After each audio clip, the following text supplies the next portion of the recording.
So this one's, we've been working this in class. So this is just a bit of an idea to give you a bit more detail and in depth on a way that we work our roll. So the idea is all I'm going to do is you're going to grab the back of your partner's head. So I'm going to do this for Mr. Lukic. I'm going to grab the back of his head, and his aim when I grab the back of his head is to feel that pressure, okay, and then come underneath and get himself into an outside position, okay, so he's in a more dominant position. So the idea is if I'm here and I go with, I'll do it, or in fact, I'll do it on this hand because you can see it anyway. So as I grab the back of Sir's head, he can feel, and he's going to take himself just underneath that arm.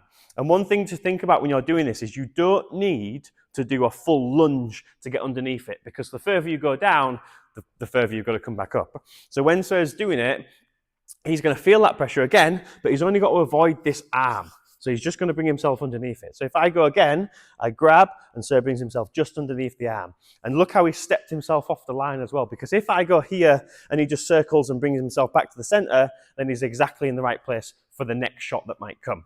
So again, he's going to grab, I'm going to grab, sorry, he moves out. If I want to add more movement to it, as soon as they've gone out, I'll just take this hand back, and Sir will continue to get that dominant position.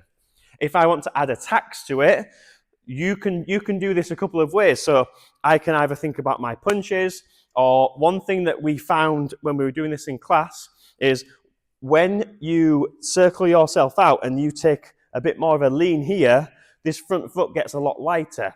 So you could drop that. It could be a body kick, leg kick, whatever it might be. But the idea is, while the weight's on that back foot, I might as well use that front one. Okay, so again, we'll just go through it. I'll stick to the same side. I grab, Sir goes under, and again, he can kick, he can move off the back of that. Okay, so it's just a quick drill that you can work with a partner so you can get a bit of an idea of the roll, and then obviously eventually you would start making that into a bit of a bigger shot once they start getting a bit more confident with it, and then you can go from there. Thanks for watching. Let me know how you get on.